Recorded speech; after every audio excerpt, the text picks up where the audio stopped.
He goes, if you get things done, I love you. And if you don't, I hate you. I thought that was so great. What a weirdo. When I heard it, I was like, that's how Sam is. I feel like I can rule the world. I know I could be what I want to. I put my all in it like no days off. On the road, let's travel. Can I tell you about this Elon Musk podcast? Did you listen to this Cheeky Pint episode with Elon? I saw it, didn't listen to it. You got to listen to this thing. This is an amazing podcast. I think it's who's the Indian guy? I started seeing him pop up like out of nowhere. Dwarkesh. Dwarkesh is a podcaster. He's got his own YouTube channel and whatnot. He is this unicorn because he's a really good podcaster. Like he's got good energy, good vibe. You like listening. He's like an authentic nerd in a way, but he's also technical. So one of the reasons this podcast is really interesting is because normally Elon says something and he'll be like, I predict that in 4 years we will have, 10 more data centers in space than we have on Earth cumulatively. And then what me or you or Joe Rogan or any of us would do when he says that, whoa. Yeah. That's crazy, man. How are you going to do that? Right? It's like that. Like, come on, bro. Like, that's all we're capable of. Like our little peanut mind can only do so much. Was this guy like, but Elon, that doesn't make sense because electricity doesn't work the same way in space or whatever. Yeah, he was pushing back the whole time to where I was like, is Elon going to throw his drink in his face? Like, what's going on here? Is he going to get mad that this guy keeps pushing back on every idea that he says? And because he pushed back, so he would be like, but why do we need that? We can, you're talking about this much energy, that could be done by this many solar panels, that could fit in just Nevada. So why do we need space to power this? And then Elon would be like, well, here's the reason why, permitting and blah, blah, blah, blah, blah. And he's like, but won't there be other problems in space, that are just as difficult? How are you gonna fix a broken GPU when it's in space? Like, what are you gonna do for maintenance? That's gonna be incredibly difficult to do when it's floating in space. And Elon was like, then had to like come back with a counterpoint each time. So I thought that was one remarkable thing about the podcast was somebody with enough technical acumen to on the fly calculate. So Elon would say something about space, and then he'd be like, so if you're going to do 10,000 launches, that means you're launching a Starship every hour. Every hour you're going to do a Starship launch. How many have you done you've done like, 3 or whatever in the last year. Like is that even possible to do an hour every hour? And then Elon would be like, well, there's more planes than that taking off from airports. So yes. And then they would like go into why that's like either correct or incorrect. And by the way, it's really funny because the founder of Stripe is sitting there, right? It was like a collab. It was on Cheeky Pint, which is made by the Stripe guy. And he probably asked 5 questions total in 3 hours. And Dwarkesh asked 500 maybe. But it was exactly what was needed. And shout out to the guy from Stripe for letting that play out the way it did. I thought it made for a great podcast. Did he best Elon in anything?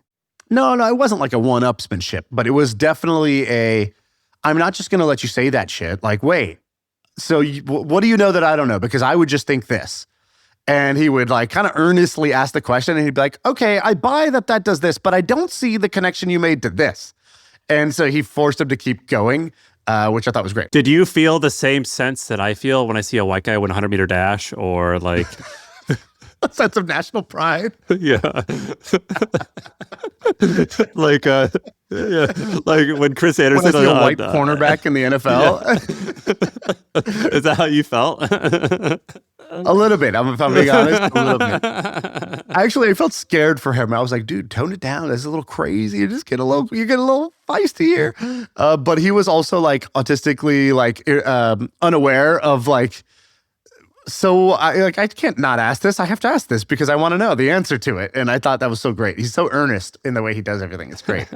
All right. Were you like, what? And like high-fiving your wife watching it? Like a world star hip hop. Yeah. Where we at? Next. I may or may not have bought a Dwarkesh, hoodie after that. So can I tell you some of the crazy things that Elon said? Did he mention Epstein at all? He did not. They didn't go into. They basically were like, we're going to use this time to talk about like technology, not like the woke, blah blah blah, politics. Like politics, Elon. They like did a very minimal amount of that. Did a little bit on Doge at the end, but like not much. I'll tell you first just like a useful thing, and then I'll tell you some of the crazy things because the crazy things you're going to be like, we're both, again, going to be like, whoa, man. But let's just do the useful thing. So they asked about hiring. So they were basically getting into their like, so how do you do, like, what are you doing differently than the rest of us? Like, what is it that you're doing that's leading to all of this incredible, like, individually, any one of your companies is doing incredible things, right? SpaceX, $1 trillion company. XAI, it came into the AI game like, I don't know, 7 years late or something like that, and became a $250 billion company. Dude, I don't even know. Tesla, I saw the XAI thing. I didn't even know what it is. Have you ever used Grok? It's Elon's competitor to ChatGPT, which is, the product is called Grok. It's his revenge company, because when OpenAI kind of screwed him and like did exactly the opposite of what he wanted, right? OpenAI, open source AI that's, a nonprofit, and now it's a for-profit closed source company, and he funded $50 million and that now owns none of it. Like, his revenge company was XAI. But again, 8 years late to the game and still caught up. Tesla, obviously worth more than the next 20 car companies combined. So it's like, he's any one of these companies dominant. All of these companies, supernova. What is this? What's even happening? And so they were asking about hiring. And they were like, you must have incredible people, because just by logic, there's no way you could be in 5 of these companies at the same time doing the things yourself. So you must have incredible people. How are you getting these people? And so they were like, what do you look for when you hire? Because he hired, I guess, the first 1,000 people at SpaceX, or 1,000 plus people at SpaceX. He interviewed them himself. And he just goes, I'm looking for evidence of exceptional ability. And he goes, sometimes I would see a resume and I'd be like, this person sounds great. He goes, but I've learned you trust the conversation, not the resume. So he's like, if in that first 20 minutes, I'm not saying, wow, I believe the conversation and I don't believe the resume. And he goes, all I ask them for in the interview is, tell me about something exceptional you've done. I'm looking for evidence of exceptional ability. And if they can't tell me a story, he goes, if they say one thing or 1 to 3 things that I'm just saying, wow, wow, wow, that's all I'm looking for when I hire them. Does he define that? Of exceptional ability? Yeah, like, could it be like I was an NCAA athlete and I won. He's looking for swim. technical achievements, or like things you've built or done technically. And he was saying, he's like, it's not that I'm batting 1,000, right? I make a lot of mistakes. He goes, but at this point, have probably, to use like the AI terms, I have the most training data probably, out there of hiring like technical talent. I've been doing this for a long time, and I've interviewed so many of these people myself, and I've gotten to see what worked and what didn't. And then I revised my training. I have a big training set, and I revised my own. I RL'd myself, and I did reinforcement learning on myself in order to figure out what should I actually be looking for? What do I actually want? And then they were like, they asked him this great question. They go, what do you look for in like a sparring partner? So like, what does it take to work well with Elon? And, what do you want? And he goes, I don't want a sparring partner. I want you to execute well. He goes, if someone executes well, I'm a huge fan. If they don't, I hate them. He goes, I don't care about my own idiosyncratic preferences. He goes, if you get things done, I love you. And if you don't, I hate you. I thought that was so great. What a weirdo. You say that, I feel like you're the same way, dude. I literally feel like when I heard it, I was like, that's how Sam is. Well, I just took Andrew Wilkinson's like personality test. You see him tweet that thing out the other day? Yeah. Your boy's autistic, apparently. So that's literally what the test. Wait, why didn't we lead with that? Yeah. And Huge the good, news. breaking. Tell TBPN, I need to get one of those little announcement things. Dude, yeah, what's the date? This is better than your birthday, Feb 9. Yeah. That was your awakening day. Yeah, you found A-Day. out the good news. The big A-Day. Maybe now our podcast can get into the top charts here. We need to break into the top 10. We've been lacking. Yeah, it turns out, capital A, autistic. And so maybe Elon and I don't know. Maybe he's got the good type of autistic, though. He's got like the math one, and you have like we both got the one where we are just awkward in social situations and we say things like, "I was." You got the social one, and he got the math one. By the way, for anyone who's offended, we say this with extreme love and a sense of humor about this. There's a long running joke, which is like in San Francisco, like it's one of the highest status. It's one of the highest status things you could have, and that's where the origin of the joke comes from. All right, so a lot of people watch and listen to this show because they want to hear us just tell them exactly what to do when it comes to starting or growing a business. Now, a lot of people message Shaan and I and they say, all right, I want to start something on the side. Is this a good idea? Is that a good idea? And again, what they're really just saying is just give me the ideas. Well, my friends, you're in luck. So my old company, The Hustle, they put together 100 different side hustle ideas, and they have appropriately called it the Side Hustle Idea Database. It's a list of 100 pretty good ideas, frankly. I went through them. They're awesome. And it gives you how to start them, how to grow them, things like that. It gives you a little bit of inspiration. So check it out. It's called the Side Hustle Idea Database. It's in the description below. You'll see the link. Click it. Check it out. Let me know in the comments what you think. Can I tell you another thing he said in this? So he was like, they kept asking, they were like, okay, so like, what are you doing differently? He goes, I just have a maniacal sense of urgency. And he goes, I shoot for a deadline that I have a 50% probability of success. And people make fun of me because that means half the time I'm late and I'm wrong about my deadline and I miss my deadlines. But it's worth it because he goes, work is like a gas. It expands to fill the time you give it. And so I just don't give it much time. And so, okay, that was good. Now let me tell you about some of the crazy stuff. So wait, that's actually really interesting. I get criticized within my own company of doing that, of creating like these super urgent, and people get worn out. And then like Hermosi, who I think is a really smart business guy, he like preaches all the time of like have patience and everything like that. That's a hard dichotomy to handle.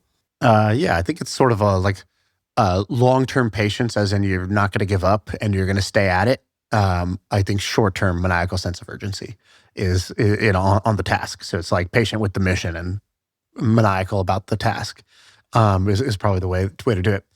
So here's another thing that I picked up.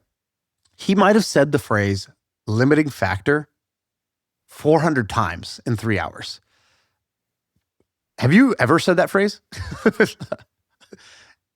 So if one thing came out of this, it was how Elon thinks and works is you have a huge mission, right? We're going to go to Mars. We're going to build the first electric car company. We're going to build artificial general intelligence, right? Like whatever it is. Huge mission.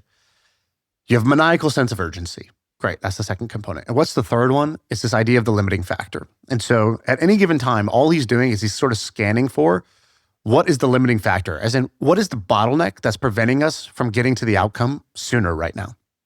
So for example, with AI right now, they're like, you're doing these space data stations, data centers. That sounds crazy. Why are you doing this? Why can't we just do it on Earth? And he's basically like, well, to make AI smarter, we need bigger like data center, more compute. And so you're either going to be limited by chips. Initially, we were limited by chips. So I started building chips.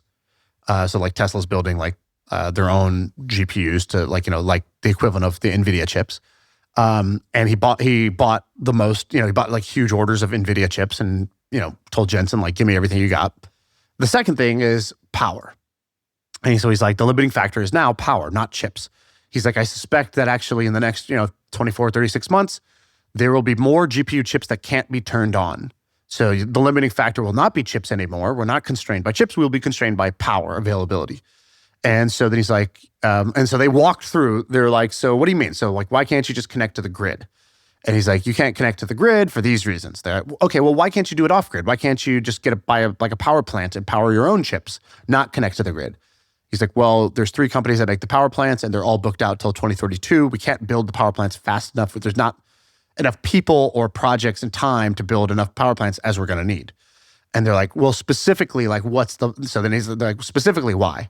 He's like, actually, it's the turbines inside the power plants that we cannot procure in time. And there's this many companies that make the turbines. And actually within the turbine, it's the blades and vanes that you can't do. And so we're going to try to make them at Tesla, but even that will take time. And so we're limited by this. And so I'm throwing all my weight into whatever is the limiting factor at any given time in this business. And so it ended up with like, F it, we're going to launch these data centers in space. That's the way to get around this limiting factor. But over and over and over again in the whole podcast, it's basically like the formula is like identify the limiting factor and then go ape shit to get over it. And most people don't do either of the two. They don't actually correctly address or identify the limiting factor. And then even if they did, they don't go ape shit, right? And so ever since this podcast, in like any meeting I've had, so like, I check in with kind of my portfolio companies and I've just gone full Elon on them where I'm just like, so we want this outcome. what's the limiting factor? And then the CEO will talk for 5 minutes. I'm like, cool, you didn't answer my question. What's the limiting factor? Well, the limiting factor is X. Okay, great. Why are you talking about all these other things besides X? X is the limiting factor. So all we're going to focus on is X. Okay, well, what does that? Okay, so what does that mean?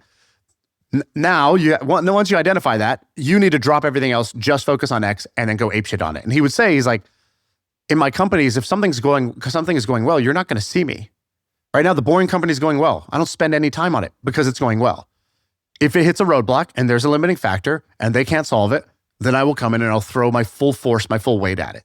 And I just thought this simple operating philosophy, I think, can serve a lot of people, is to identify the limiting factor and then figure out how to throw your entire weight against it. And, sort of, if you got to go over the wall, through the wall, around the wall, under the wall, whatever you got to do, you got to get past that wall. Like, I don't know if you want to play the game, but like right now, let's take Hampton, for example. What's the limiting factor in Hampton? Thought exercise. Yeah, so we basically only do two things. We get the best people to join a core group, and then we allow them to have good conversations. And so for us, the limiting factor in order to expand to chapters globally is to get more of the best people. So more people. What's the limiting factor on more good people? Well, I could probably make a list of 5 things that we could do. For example, we could ask for referrals more than we do. We could probably spend more on advertising. So those would be solutions, but just one level deeper into the problem. So like, we have a lot of people, they're not good, or we have good people, but we just don't have enough of them. We don't have enough people applying, period. We're limiting our prospects to only 13 cities. And so we need to open that up in order, we have thousands and thousands of people applying every single month, but we limit it only to 13 cities. So what's the limiting factor of opening up 13 more cities? Just bandwidth, probably, of like having someone really focus on a particular city, because once one person joins or a prospect shows interest in, let's say, Birmingham, how do we find 7 other people who are interested? And then the way that we will eventually scale that is we will instead pivot our business to where moderators are basically franchisees, owners, and they have to go and help recruit 7 other people once we give them one person. And so they're running their own little coaching business. Right. And so a useful exercise in this case would be basically what's stopping us from doing it tomorrow. So let's say tomorrow you wanted to open 10 cities. What would actually break if you open 10 cities tomorrow? Well, a customer would potentially be angry because they'd have to wait a long time until we found 7 other people in, let's say, Birmingham. And so then you say, is that true? Is there not, do we have, so to have 10 cities, you need how many members? Like to activate that city? Well, you just need one core group of 8 people. So you need 80 people. So you need 8 per city. Do you have 8 that are ready to open one city tomorrow or no? Like, could you open 1 tomorrow? Yes. Could you open 2 tomorrow? Probably, maybe, but like it would get hard. I would need more people. And then the question would be like, well, why do I need more people? Well, why can't I just do it with less people? Yeah. Okay. So you start to get into like the nuts and bolts of it, right? But like, if we just look at what just happened, right? It was like, started with a high level problem. We need more power, right? In your case, it was like, we need more good people. And then you got to turbines and blades and vanes is the limiting factor, which was like, actually, Mississippi has 4 people and we need 8, right? That's the turbines, that's the blades and vanes level of detail. And so, could you do, if we need to do 10, could I do 1? Yes. Could I do 2? No. What happened at 2? Why did 1 to 2 break? Right. So you sort of, okay, there's a limiting factor somewhere between 1 and 2. What's different? What happened there? And also a second ago, you were like, we could ask for referrals. We could do X, we could do Y. It's almost like, we jump to solutions really quickly. And what I think actually happens in these companies is we sort of already have in our mind a bunch of pet projects of good ideas, generically good ideas, but not specifically problem-solving ideas.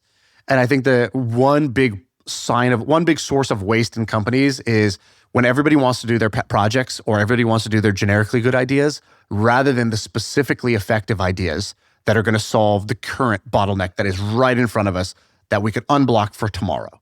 I think this makes sense. I think it's hard to pull off. I think that it's hard to pull up just because of interpersonal relationships. A lot of people would approach this and be like, well, I'm doing all these other things. Like, how dare you tell me just do this one thing? Like, you don't understand. Like, how are we going to keep the business running? You know what I mean? That's the pushback mostly. Totally. And I think that's, by the way, that's a very real thing. Like, hey, we're going to focus on this. And it's like, well, actually, you don't really realize I'm holding up this entire ship by keeping these 6 trains running on time. And I have to keep doing that. So a lot of times I've seen this where it's like, I could tell the good people in my company, they're like, yeah, I hear what you're saying and I'm going to do that. I'm not even going to I'm going to have to keep some of these trains running and we don't need to discuss it. I just know it needs to get done and blah, blah, blah. What I've found is pretty effective is to address it in the call. So what I'll do is I'll address the trade-off. So I'll say, so here's what that means. By focusing on this, what that means is that this area where we actually know how to improve it and we have a bunch of good ideas and maybe even 2 things that are in flight, we're actually just not going to do any of those. And we're going to accept mediocre progress here for exceptional progress here. And nobody wants to say that out loud, but I'm going to say it out loud because it's true. We have a trade-off of energy and focus and intention. And if we're going to move it all over here, that's what that means over there. We're all saying out loud, yes, we understand and accept this. It's like accepting the terms and conditions when you sign up for a website. It's like, yes, you're going to sell my data. It's like, yep, over here, we're going to make far less progress than we want. And I think this happens throughout life, right? You have a kid and you're like, wow, this is really important. Well, guess what's going to be a little less important is like your work for the next 3 months. And your gym routine is going to go out the window. And you just have to if you don't accept those trade-offs, you're just going to feel a constant underlying state of anxiety or stretch yourself too thin and do a poor job of everything. Rather, it's actually just better to say, well, great, for this season, this is what matters. And I'm okay with a less than stellar rate of progress. I will only do this amount to keep this running, but beyond that, I will not be doing for this next period of time. Are you good at not bitching at them about why this thing sucks? For example, for the hustle, it was grow email list. Therefore, social media does not matter. And then why does our social media suck? Why does our social media suck? Yeah. Yeah. Well, I give them permission to remind. I mean, we put the thing right in front of us, like front and center. I'm an obnoxious repeater. So like every day when I start my day, I will say, hey, here's our goals for the year. Here's the things we said matter. Here's what matters this week. And I'm like a bot. But because I realize like if I don't keep repeating it, people don't even know what we're trying to do. And we don't so I try to get a really crisp set of things, really crisp, clear set of things we're doing. And then I will repeat it so much to the point that I myself remember we said social media doesn't matter. All that matters is a growing email list. And they have permission to be like, wait, but social media doesn't matter. All that matters is the list. And it takes some time to work together where you kind of screw that up. It's like you reflect, why was this last month not as productive as we wanted?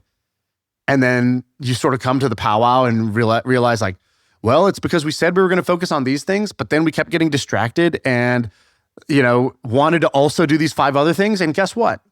When we try to do it all, like we can have anything, we just can't have everything all at once. And you learn that the hard way once, twice. And it's like, George Bush, fool me once, shame on me, fool me twice, don't fool me again. It becomes that at a certain point. So the good thing, I've worked with Ben for like 6 years. So we kind of know, like, we've stepped in that gum before. Like, do we really want that on our shoe again? I can kind of see it coming if we're going to do this. Or you're saying this, but remember, this is like that other time. So let's just stay focused. You threw that George Bush quote in there like you were rapping. Seamless. That was great. Well, what's the quote? Fool me once, shame on me. Fool me twice, don't fool me again. Yeah, he like loses the quote, so he's like, "Fool me twice. You can't keep fooling me." It's like an all-timer. Today's episode is brought to you by HubSpot. Did you know that most businesses only use 20% of their data? That's like reading a book, but then tearing out 4/5 of the pages. Point is, you miss a lot. And unless you're using HubSpot, the customer platform that gives you access to the data you need to grow your business, the insights that are trapped in emails, call logs, transcripts, all that unstructured data makes all the difference. Because when you know more, you grow more. And so if you want to read the whole book instead of just reading part of it, visit HubSpot.com.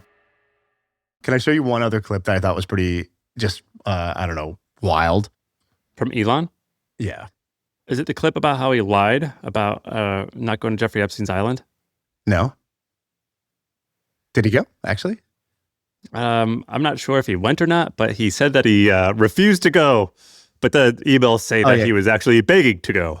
Yeah. Hey, we're going to be around town. You guys got anything going on? Yeah, definitely. All right, watch this. Vastly more intelligent than humans. So in some sense, you're like a doomer, and this is like the best we've got. It's just like it keeps us around because we're interesting. I'm just trying to be realistic here. If AI intelligence is vastly more, if AI is like, let's say that there's a million times more silicon intelligence than there is biological. It would be foolish to assume that there's any way to maintain control over that. Now you can make sure it has the right values, or we can try to have the right values. Okay, so I don't know if I think I might have picked the wrong timestamp a little bit there, but Dude, here's they're what he 50 says. minutes in and they barely drink their drink. No, there's refills. There's refills. Well, one of the funny jokes is that Dorkesh doesn't touch his pint. He just keeps bringing it up to his mouth, and it just wets his beard, and then it goes back down with the same amount in it, while the other guys are just like crushing them. All right, so here's what he says about AI. So the topic is how do you make sure that AI ends up being good for humanity?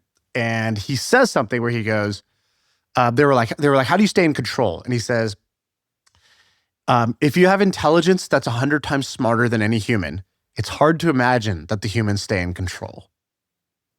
And then the second thing, then they go, so wait, are you like a doomer here? Like, you just think we're doomed? And he goes, I'm just trying to be realistic here. If AI is vastly more intelligent, like there's a million more times silicon intelligence than biological, I think it would be foolish to believe that we can maintain control over that. All you could do is try to make sure it has the right values. Like kind of like basically like it goes on like raise it a kid. that it would keep us around. And I just thought that's a pretty stunning admission for a guy who's building AI to basically say out loud, this thing is going to be so much smarter than humans. And when it is, the idea that the chimps are going to stay in control of the humans, like that the humans are going to be in control of this thing that's 100 times or 1,000 times or a million times But it doesn't make smarter sense than to me us because is foolish. like the ego is the reason why like Napoleon's Napoleon. Like the reason to does a computer have the need to dominate? It's not even that it dominates. It's that we don't control it. So for example, like if we say, cool, I want you to run all decisions by me, but it makes decisions 1,000 times better than any human alive in the history of mankind.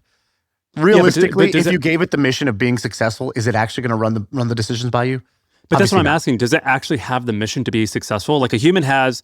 Well, you're going to give it the mission, even if the human is the one prompting it. Say, Got it. Hey, I want you to make this thing really. I want you to help me become president. I want you to build this successful company. I want you to build this technology. Do you think after that it's going to care what you have to say? Well, but you could turn it your off inputs? if you turned it on. That's What's my that? point. Like humans have a compulsion to be right. A lot of humans have a compulsion to be nice, to reciprocate. It doesn't have compulsions. And so like, can you turn it the way that you just told it to dominate or to win? Can you also say win Sure. less? You might. Then the next guy says, no, I want to win. Stay on. All it takes is one guy to not turn it off, right? Like the same thing with one country to not have safeguards on it. Have you seen the AI social network where they're like all AI guys talking about like how they're going to dominate humans? Yeah, although that might be like kind of faked. It's unclear at this point if that's fake or real. Like it might be that humans are say something like this because it freaks everybody out, goes viral. Have you seen this? Elon tweeted this meme. I don't want to live in a world where someone else makes humans irrelevant before we do. That is kind of how it feels. Yeah. But like, I hope he's wrong. Yeah, even with SpaceX, he's talking about like, the goal is, the original mission with SpaceX is to like preserve he calls it like the candle of consciousness. Like basically like, what if something happened to Earth? If we're a single planet species, like all consciousness could get wiped out. It should be really important that we're a multi-planetary species so that That's like, a really good phrase. Human consciousness or intelligence, like, lives on. And in this interview, he kind of backs off that. He's like, consciousness we don't really know what that is. So let's just say intelligence. Because XAI just merged with SpaceX. And he's like, so, at least intelligence will propagate through the internet. It's basically like the robots and the chips and the AI will definitely be multiplanetary, whether we are or not. Like he basically, his argument, and so Dwarkesh is like, why do you think that they would care that humans survive? And he's like, well, there's no reason to kill us. Dwarkesh is like, that's not very reassuring. It was essentially the way that he put it. He's like, humans are interesting and we're part of consciousness. So like if you want to maximally expand consciousness, you would keep humans around, right? There's not a big advantage to doing it. It's like, whoa, if that's the moral victory we're clinging to, this is a pretty startling thing. So I just thought that's a kind of crazy admission that he was making. Can I tell you two other just insane things from this? So he's talking about what he's doing with his AI project, which I don't think he's ever really talked about before. Have you ever heard of this macro hard project? No. What's it called? Okay, so- Macro hard? Yeah. Is So it he's like, you know, like the 70 for 30, or what's that called? 70 for 70, where you got to like run a mile every day for 70 days? 70 hard? 75 That's hard. what it sounds. No, he made it the opposite of Microsoft. So he's like, what's the opposite of Microsoft? It's macro hard. And basically what he's doing is he's building what he calls human emulators. So here's the Elon philosophy, or the like strategy that kind of got revealed during this podcast. So the strategy is, how do you win? Well, he goes, if you think in the limit, what is the most that AI can do before you have like robots that are, like artificially intelligent robots, which they're trying to build at Tesla, right? So Tesla's building Optimus, which is the robot that can do any of the work that a human could do. And that's robots. He goes, what is he doing with his software play? He goes, think in the limit. Well, the limit is, if you're not in a robot, it's anything a human can do on a computer. And so he's like, basically, I think he says within like 12 or 24 months, he believes that AI will be able to do anything that a human can do on a computer. So he calls it, so they're building what they call the human emulator. So it's a AI that can work, like do anything a human could do with a computer. So like I have an executive assistant. So the idea would be, obviously the AI would be able to do everything she does for me. So researching things, booking things, making anything happen, that's obviously there. But also you and I doing this podcast. If we can do this online, that means that AI should be able to do this online. It should be able to produce an interesting podcast twice a week about, business trends, opportunities, ideas that are related to entrepreneurship for business junkies just like us. And it should be able to have a sense of humor, but bring to the table 3 or 4 really interesting topics per episode. So AI should be able to do that because this is done online. So he goes, anything that's moving electrons, the AI should be able to do. And they go, well, how are you trying to solve that? And he goes like, so do you want me to just give away all my secrets on a podcast? Like that would be sort of stupid, right? Like I'm in the most competitive game in the world right now is to create this.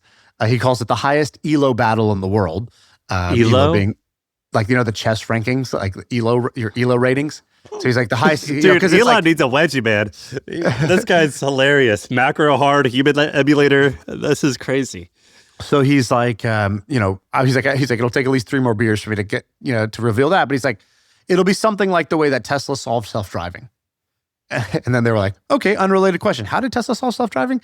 And he's like, well, what it did was it used very basic sensors, the same sort of sensors that humans have, in this case, mostly cameras, eyes, vision. And it watched humans drive a lot, like millions and millions and millions and millions of miles. And then it tried to emulate what they would do. So it tries to, while you're driving, it tries to guess what you would do. And anytime there's a difference, it notes it. And it tries to learn from other people in similar situations until it can basically match what a human would do while driving. And that's what Tesla self-driving does. And so similarly, what they're doing with the human emulators is they're basically getting tons and tons of data of humans using computers. And they're using that to teach computers how to use computers. And that's where this is going for macro hard. And then he talked about on the robot side, they were like, so how do you do that? Is Macro Hard a company? I don't know if it's a project or a company. I think it's a project within XAI. I don't think it's a separate company. How many people work at XAI? Is XAI considered Twitter now? Same company? They did merge. XAI and X merged, and now that merged with SpaceX. Crazy. And okay, so now let's talk about the robots thing real quick. So he goes, the Optimus robot, he goes, it's the infinite money glitch because labor is the biggest market in the world. And if you can have robots that can do human labor, and specifically, once the robot can build more robots, that's the infinite money glitch. So basically, once Optimus can build more Optimus, it's over. And he's like, and they were like, well, how will you do the emulator thing? Because Tesla made sense, right? Humans bought the cars and drove them around. So that gave you all the training data of how to drive. And with macro hard, theoretically, you could have a bunch of humans using computers and emulate it. But how do you do the robot one? There's not enough robots to learn from. And so he said he's building this warehouse where 10,000 robots will be able to self-play. So it's basically this giant warehouse where 10,000 robots are Like a bunch of toddlers. walking around trying to figure out how to do tasks, like pick this up, move this here, try this, work together on this, build this box without it breaking, whatever.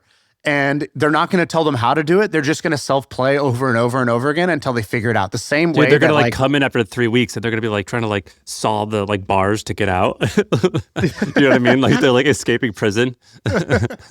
So this is how they built the best chess engines and Go engines. Was instead of telling it strategies and rules, they just said play 10 million games and figure it out. All you know is the rules of where the pieces can move. This pawn can move forward. The bishop can move diagonally. That's all we tell you. And we'll tell you that winning is good. Go. And it played 10 million games and it became the best chess player in the world. They did it with Go. It became the best Go player ever. Now he's doing the same thing with robots. But I thought, how crazy is that going to be? There's just this self-play warehouse where the robots are trying to figure out how to do stuff. Where is it going to be? Where's this going to be? I don't know. He didn't give me the address, but it sounds pretty awesome, right? They got to put they got puppy cams at Live cam? doggy daycares. We need that for these Totally. robots. Tell me I wouldn't be watching that thing 4 hours a day. This is whenever we talk about this, my fight or flight response goes up hardcore. Can I ask, so I have this theory that basically a thing happens, we give it a meaning, the meaning just decides the feeling.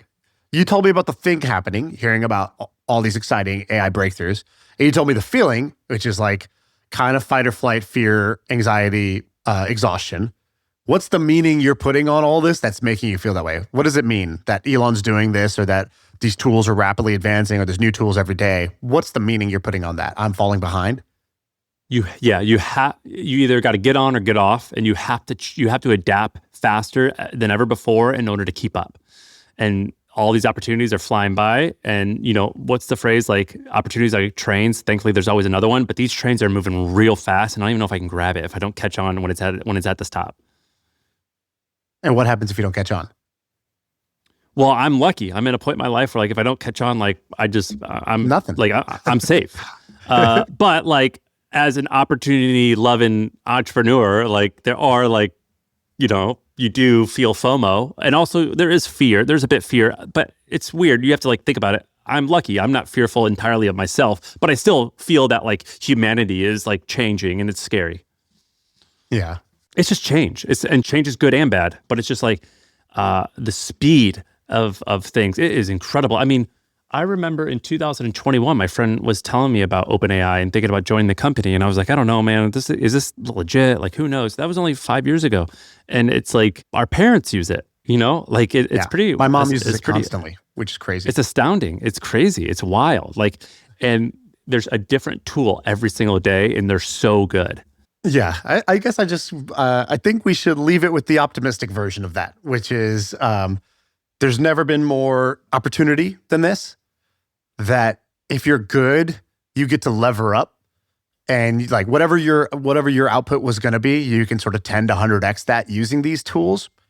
You don't need to use all of them. You don't need to catch every opportunity. Catching any piece of this is going to be huge.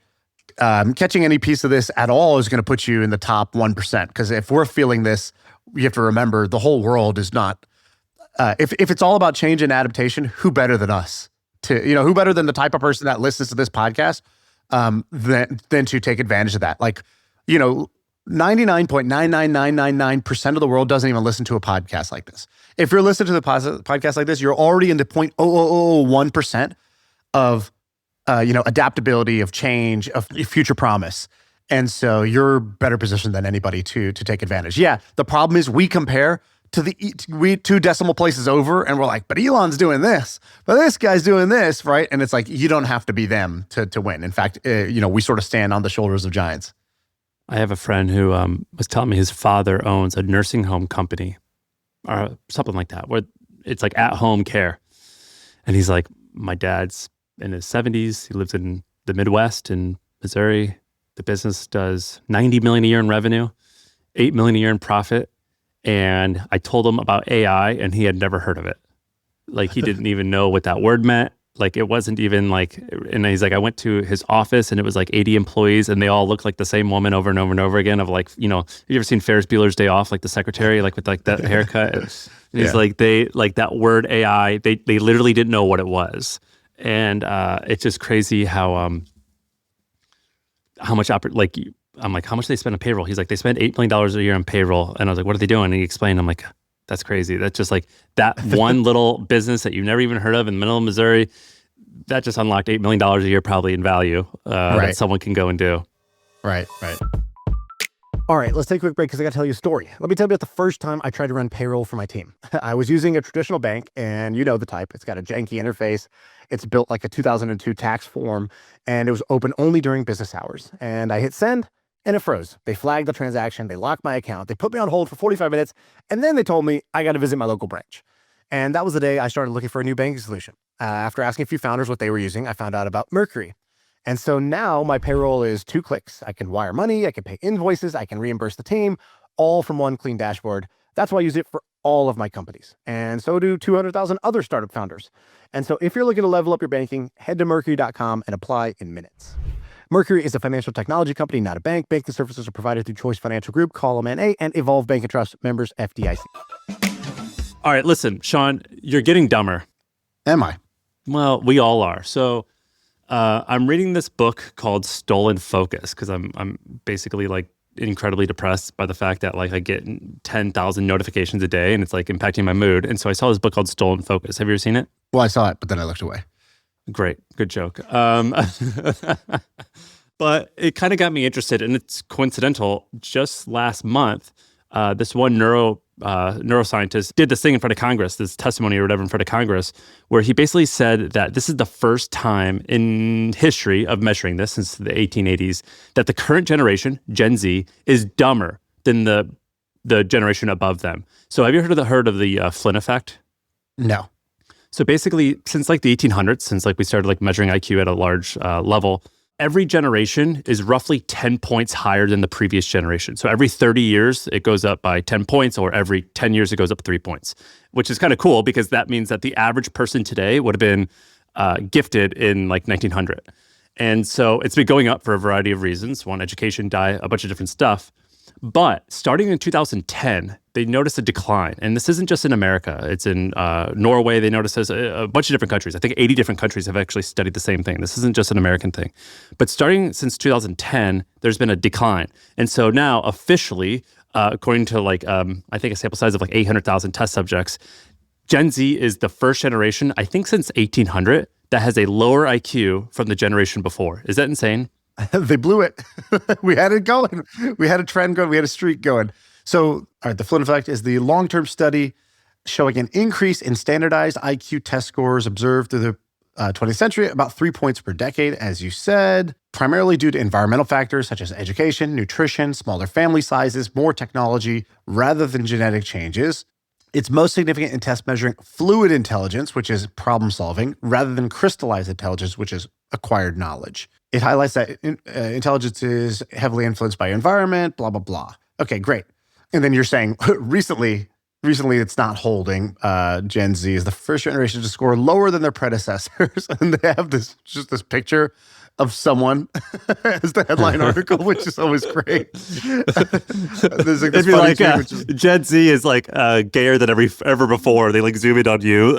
Yeah, they're like, dude, I'm never just gonna pose for a picture without asking what it's for again. What? Okay, and so Gen Z, is that I think 2010 onwards. So people who are like 16 years old, I think maybe 10 to 16. Something like that. Is that right?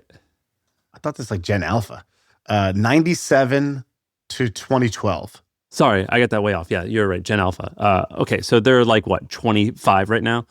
And so what, you can guess probably, what do you think has caused this? Well, yeah, it just seems like the sort of brain rot, the brain rot consumption, right? Like it's like diet. It's like, why are we getting fatter? And then you go to the grocery store and you see that a grocery store is basically lead gen for a hospital, right? It's just the sugar factory. So, yeah. So, you know, it's not a big surprise. So the correlation, and I think there's causation proof, but the correlation is certainly the rise of smartphones and social media. It kind of got me thinking, like, I think that we talked about inflection points on this podcast about businesses. So inflection points means a tech inflection, meaning everyone has a smartphone and thus we all have GPSs. Therefore, new businesses can launch like Uber because of it. Or a regulation inflection. During COVID, doctors were able to prescribe medication virtually, so that created telehealth. I think that we haven't gotten to the inflection point yet, but in the next 10 to 20 years, we're going to see an inflection point with a variety of cultural changes, a cultural inflection, and potentially a regulatory inflection. I actually think there might be something there where we're going to see a lot of different opportunities in businesses and just like cultural change due to the lack of focus. If we call this like a focus or attention inflection, I think that we are at the very early stages of that. And I had like some ideas that I think could thrive there, but I wanted to hear, have you noticed this in your life? Like, have you noticed that you are changing your, like, is there like a household inflection going on? We're all getting dumber, you mean? What do No, you mean? well, you're like combating this. Well, yeah. So the first thing to combat this, over the weekend, my wife was like, "Oh my God, did you see what Trump tweeted?" And I was like, "No." And then like an hour later, and then that conversation happens. An hour later, they were like, "Oh, you hear about the news anchor whose mom got kidnapped?" And I was like, "No." And then there was like a third story, and again I was like, "No, don't know anything about that," and I think I've been totally fine without it. And I kind of realized I had this like, I don't know, you know, when you get happy that you're better than everyone else. That's kind of where I was. I was in that beautiful state of mind. Yeah, I was in a smug Yeah, state of mind. California has a smug problem, doesn't it? Yeah, exactly. I went to the emissions shop and sure enough, smug check. Yeah, you did not pass the smug check. I did not pass the smug check because I don't listen to the news. I don't watch the news. And I was thinking about this and I was like, dude, imagine if every day you just woke up and then instead of focusing on your life, you just said, distract me with everybody else's problems. And then the people would tell you about a problem happening 3,000 miles away, another one happening 9,000 miles away, another one that happened 10 years ago, and one that might happen 10 years from now. And then your brain gets to think about all that shit instead of what's going on in your life. And that's essentially what it is if you're a regular consumer of the news. And the news is one of these things that today, at least there's like a half warning label on it, but the warning label's like fake news. It's like, you need real news, not fake news. And actually the answer is less news. You just need way less news than you're currently consuming. You don't need to know the stock price right now. You don't need to know the Bitcoin price right now. You don't need to know what's happening in DC. You don't need to know any of that stuff. And I think, and some people will argue the exact opposite. They'll say, oh my God, you're so uncivically minded and you really need to care about what's going on with other people in the world. And you're like, guys, it's not my ability to not watch the news. It's the fact that I lied to get out of jury duty and I told them that my wife is a drug addict and I had to be home with the kids. That is why I'm not civically minded. Yeah, this is not the correct argument. This is not the correct evidence. I've given you the right evidence for that. I would say on the whole, an overconsumption of news is, I've seen is just one major leak people have in their life. I guess the answer is not zero, but definitely not the set point that most people have. It's like their thermostat is set to 88 degrees in their house and they're wondering why they're sweating all day. And there's just overconsumption of content in general, one of which is news, and then the other is social media. I told you my challenge this year was I deleted all the social media off my phone. And so, well, that definitely changes things, right? Because I get back a couple hours a day of time and attention. But it's not even really the hours, it's kind of the moments. It's like, like every time I open my phone, I type in X to open Twitter. It's weird, right? And now, all my phone has is the Xfinity app. And I'm like, I guess I could check my internet speed right now. Like, that's all I could do. It's like when you were a grown-up and you would sit down and you'd start reading the back of the cereal box, or when you're on the toilet, you like read the shampoo ingredients. No, seriously, that's happening to me all the time now. So I'm like, okay, what the hell am I going to think about? You know, like, and then I think about important things. I think about things that are like really meaningful to me, like what I'm going to do that day, my time, my precious asset. I think about my kids and where they're at. And I start thinking about other things because I created space. And I think that space is the thing that most people are lacking nowadays. So yes, in my household, I've felt this, especially this year, because I deleted social media and I was totally, like anybody else, a social media addict, right? And it became more obvious than ever that like you don't notice the addiction till you feel the withdrawal. And that's, the phase that I went in the first month of this year as I deleted all these apps, is the withdrawal of like, I keep checking my phone. I just keep getting into the Xfinity app, right? Dude, I'm like a fact checker addict. Like I get addicted to social media, but then it's like someone will be debating something. Try to see if it's right. Like how old's Tom Brady? You know what I mean? I'm like, well, I'll just tell you right now. Or like we were debating. You're like, man, Trump's 76. That's so old. Right. Actually, like you. Useless facts. Yeah, like if I type I right now for Instagram, I get Instacart and I get iAqualink, which controls my pool temperature. Like those are my options for distraction, for voluntary distraction from from the world. So my prediction is that we are going to look at this problem the same way we look at obesity. We're going to look at this stuff and we're going to say there are some people who can just put it down and just walk away. There are some people like, well, just stop, just don't do it. It's like, well, but this processed food is addicting and it triggers something in my brain and it makes it almost impossible. So I think that what we're going to see is that this is going to shift from what it is now to either we ignore it or we think it's just a small problem to it's an environmental problem. And there has to be changes, and I have a few ideas on what could be cool. But I think that this. You referenced another study before that I thought was fascinating. Explain that one again. The train classroom study. I thought this was a really important. Do you remember this one? It was something about the noise from a train, and just that a train went by in the classroom was lowering their score. What was it again? Yeah, so basically, the hypothesis was does noise interruption impact people's focus? And a study looked at something like 200,000 or 300,000 or 400,000 children and in school in the fourth grade, and they looked at kids that were under an overpass of a train or nearby a train and kids who weren't. And they found that the kids that read silently without the interruption of a train passing by retained information significantly higher. I don't remember the points, but basically just that decibel level, even if it was intermittent, it significantly impacted their ability to retain information that they were reading. Right. But did you see the Pavel Durov tweet he had on New Year's? Did you see this thing? Okay, so Pavel is the founder of Telegram, which is one of the biggest messaging apps in the world. He also started one of the biggest social networks in the world. Before that, it's the Facebook of Russia. And isn't he the father of 100 kids too? Yeah, and he's built like a Greek god, and he's brilliant, and he's super rich, and he's just got a great jawline. I can't say enough good things about this guy. Yeah. All right, so I don't know if you know the story. When they asked him for access to all the data and they wanted a backdoor, he said no, and then they sent him an official notice, and he sent back an official response, which was a dog wearing a hoodie, flicking off the camera, and then he left the country. And then they took his social network, but he was like, fine, take it, but I'm not gonna give you access. He tweeted out this year, he goes, "This year I wish you less information, less food, less entertainment, less communication, less stimulation. You already have too much of that, and it stands in the way of your serenity, health, sleep, and creativity. Merry Christmas." And I just remember that really stood out to me, and I like it, and obviously I agree with it, but the part that I think is more interesting is this guy created, one of the biggest messaging apps and social networks in the world. He doesn't use his phone.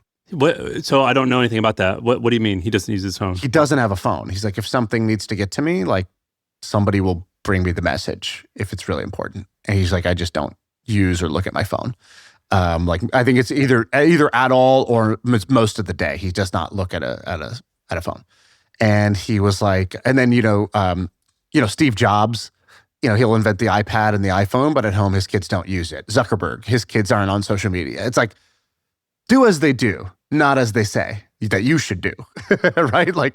You guys should use this, but we're gonna do this. I don't think I don't know if what the executives at Kraft do or the food scientists at Kraft do, but I don't think they're giving their kids Kraft mac and cheese every day, right? You should have it for sure. Please buy it, but we're not going to eat that shit. And I think that's kind of where I stand with the social distraction focus. And obviously it's super hard, right? But seems like the fight worth fighting is kind of what you're bringing up here. Well, I personally think that, yeah, I think it's a fight worth fighting, but I also, I'm just acknowledging that this is going to be a trend. I think that what we're going to see is that there's going to be like these classes where like the upper class, the rich people who don't have to be on their phone or computer all the time, they're going to know that this is an issue. Sort of like, it's a little bit different now, but sort of like in the 90s and early 2000s, Whole Foods was a luxury. So health food was a luxury.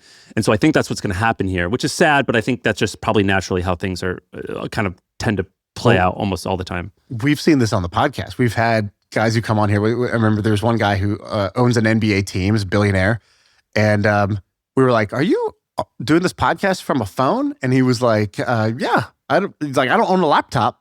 And then we were like, can you move the thing? And he's like, there was somebody, he's like, I don't know what this is. He's like, somebody set this up. I'm here and then I'm leaving. And this is, I don't really even understand what this is. And last week, I did a call with a guy who's the richest guy of a country.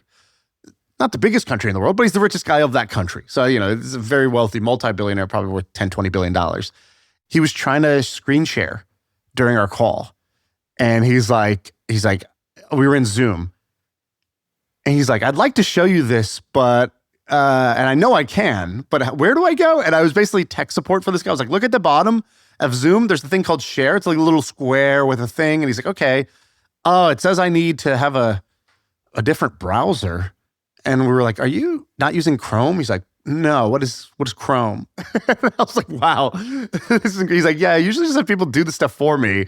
I've like abstracted myself away from like my computer, from tech problems, from having to like set these things up and be like, to do this stuff myself, to be hands-on with it.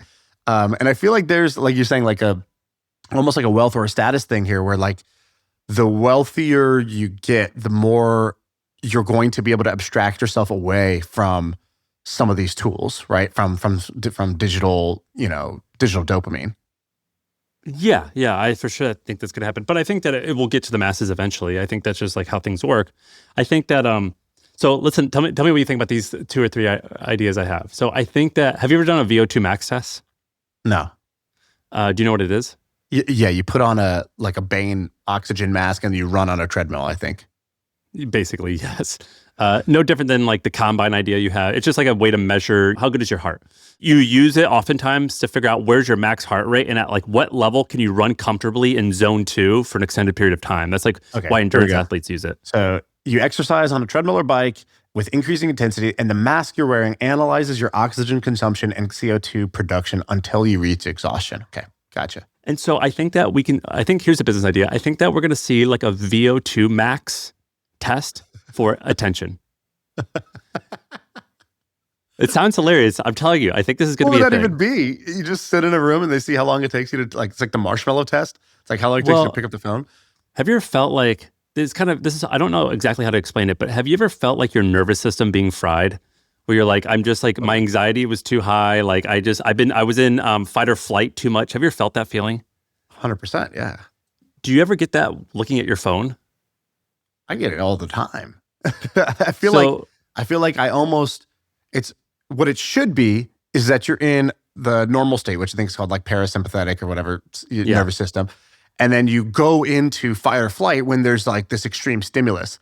I think for me, it's almost the opposite. I think for most people, it's probably the opposite in modern day, which is you're always running with this sort of baseline anxiety, fight or flight type of response. And then you remind yourself to take a breath, go for a walk, put it away, and you sort of come down off of it and you re-regulate yourself. And maybe I just live in San Francisco and I'm around too many like kind of tech, addicts, but I think it's almost whatever the ratio is, it should be like 90-10 or whatever. I think it's almost the opposite, or it's 50-50. Of course. It's a terrible ratio. And I believe that one of the best ways to lose weight is to weigh yourself every single day. What gets measured gets changed. And I think that we could see, you can measure like your nervous system. There are ways to measure it, your resting heart rate. And like, for example, just like pulling up your phone, your heart rate could go up. I mean, there are ways to do it. I don't know exactly all the ways, but I think that like there's this huge group of people doing like a Prenovo, like all these like measuring things. Right. And I think that we are going to see this for nervous system or attention. Like it'll be advertised towards like, let's see where you rank or where you are like in terms of attention. And we're going to tell you how fried you are. And then we're going to give you a plan on how to get unfried. And you can come and measure it. You can come and remeasure your body fat in 6 months. Yeah, I think that's very true. When I've been coaching this basketball team, one of the things I find myself saying a lot to the guys is concentration is a skill. Because, the players, when they come into the gym, they think, they'll, through the legs, behind the back, whatever. And they think that's the skill they need to do well in the game. And I'll tell them, like, how often do you do this move? Pretty much never. That's not even your role on the team, is to do moves like this to score. For the most part, what we want you doing is playing really, really, really hard and concentrating on the task at hand, like being where you're supposed to be during the play, focusing on where the ball is versus your man versus whatever. And we have some really talented guys who don't get in the game because we don't trust their intensity or their concentration. And I've been trying to tell them, like, those two things are a skill. They don't sound like skills. They sound like effort, but effort's a skill. Like, all of these things are skilled. There's a guy on our team, Sam, who's not the most talented, but his ability to ratchet up his intensity and then sustain that throughout the game. Like, he's puked during 3 games this year. He just he plays so hard, he throws up in the middle of the game. And that's the only time he comes out of the game is to throw up, basically, and he goes right back in. And I'm like, do you need a towel or some water? Like, like, what's going on? He just goes straight back in. It's incredible. And I've realized that intensity, concentration, the ability to be maximally present, these are not just kind of nice to have, like, soft things. They're hard skills. And you actually need to practice them and get better at them. And like what you're saying is, if it's a skill, then it can be measured. And if it can be measured, it can be improved, right? And so on and so forth. All right, I'll give you two quick more. I think we're going to see, remember, what's it called? Kumon? Kumon, yeah. Kumon. It's like got the worst logo ever. It's like a sad kid's face. Exactly. They hired the artist. They were like, just observe and then draw what you see. Yeah. I think we're going to see a Kumon for focus for kids. I think kids are going to be impacted by this done, where like they're going to learn like exercises and stuff for focusing. I think we're going to have like a Maria Kondo. But remember Maria Kondo? I think we're going to have a Maria Kondo. Maria Kondo was I think she was a Korean lady who was famous for organizing. I guarantee you're saying her name wrong, by the way. Like Maria Kondo? Marie Kondo. Sounds like a Latina who's a real estate agent. Maria Kondo. Her name is Marie Kondo. Oh, come on. I was a Korean lady, and all I got wrong was with Maria versus Marie. Hey, Maria. Like, come on, give me a break. All right, it wasn't as far off as I thought. Yeah. So like an influencer who's all about the tidiness of the mind. Yeah, and they're going to like use their program to create coaches who are going to like come and talk to you and like get your shit right. It makes sense. Like, I think probably the number one affliction for kids is like ADD, ADHD, right? And then you have to medicate and all this stuff, and it explains why you're bad at school. When it's like, I don't know, I've seen that same kid focus at Fortnite and Roblox for 4 hours straight. So what's up with that? Like, perhaps they're just not that interested, or the school is not that interesting to them. Because when they're interested, they seem to lock in, right? Or, I can't get them off the thing. And also, they've not used that skill, and they need to learn that skill because they're like been fucking on TikTok, and it's like swipe, swipe, swipe, swipe, swipe. Yeah. So I think you're absolutely right about that part of it. I also think this is going to happen for adults. So the idea of a gym today seems totally normal, but if you rewind, I don't know, 200 years or something like that, you're like, yeah. See, what's going to happen is we're going to spend all day sitting. Because we're going to have this like box that we work on. You use your fingers only to just type on the box. And then because our body's not going to get we're not doing any actual work, like the thing you think of as work today, like agriculture, any sort of like lifting of objects. We're going to go to this other box, this other place, and they're going to just have weights on the ground. And you'd be like, what do you mean weights? It's like, it's just like a heavy thing. And you're going to pick it up, put it down. Put them down. Yeah. Yeah, you can do it 10 times for 3 sets. And then they're just going to go home. And you're going to be like, what? Why would they do? That's crazy, right? And it's like, well, that's what happened. Basically, the more we got away from doing manual labor, we then created this demand, this need for stimulating our bodies with weights. Well, I think the same thing's going to happen for intellectual stuff, right? Like already people are like, well, I could either think about this or I could just ask ChatGPT to think about this. And you just outsource the idea of critical thinking. So I think there's going to be a place where you go that's essentially the gym for your mind. It's a place you go with a bunch of puzzles, a bunch of thought experiments and riddles and shit like that. And it's going to be a gym for the mind. And it's going to be where you go to keep your mind active because most of your thinking is now done by the AI chip in your brain, right? This seems like if you fast forward 50 years, either we're just gone, or we have to come up with some way where we're going to exercise our mind, because so much thinking is going to be done by, digital intelligence. And the last thing is Justin Mares came on our podcast and he told us about this business that he has, or he helped fund. I forget his association, but it was basically Justin Mares, for the listener. He's like our buddy who's like a health freak, and he has an amazing company called Lightwork.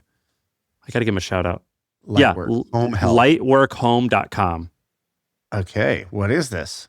My wife did it. They come to your house and they kind of inspect it to figure out where things are not healthy and where they are. And so they looked at like some of the basic stuff, like do you need different air filters on your AC, which like everyone does. But then they did other stuff. Like, for example, they educated us. Like I have a Wi-Fi router like right in my bedstand, like next to my head. And they're like, check this out. Like the EMF is like coming to your head right here, or like I was like, I didn't know that. Says, as he wears a hat right now that says Midwest trash on his head. Or they'll be like, look at your pillows, what they're made out of, like you're sleeping on plastic. Or for us, it was like we needed more plants in our house because like the CO2 levels was shit. Like it was like a bunch of stuff like that. It's pretty interesting. Did you end up like, here's my fear with this, right? I do this, and then anytime somebody audits my thing and tells me where something's bad, I'm immediately, the sale is done. It's like, well, all right, is this a $100 fix, $1,000 fix, $10,000 fix, or $100,000 fix? What's the damage here? So did you end up doing a bunch of changes? My thing was mostly like reorganizing or small fixes. I'm also renting, so like there's not like I'm not gonna like change the paint. But I think that we're gonna see what he's doing, but for like digital products. Feels to me like today that's something we should do, but nobody wants to do.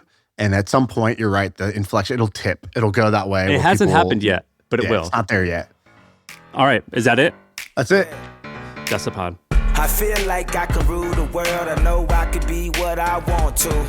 I put my all in it like no days off. On the road, let's travel, never looking back. All right, my friends, I have a new podcast for you guys to check out. It's called Content is Profit, and it's hosted by Luis and Fonzie Cameo. After years of building content teams and frameworks for companies like Red Bull and Orange Theory Fitness, Luis and Fonzie are on a mission to bridge the gap between content and revenue. In each episode, you're going to hear from top entrepreneurs and creators, and you're going to hear them share their secrets and strategies to turn their content into profit. So you can check out Content is Profit wherever you get your podcasts.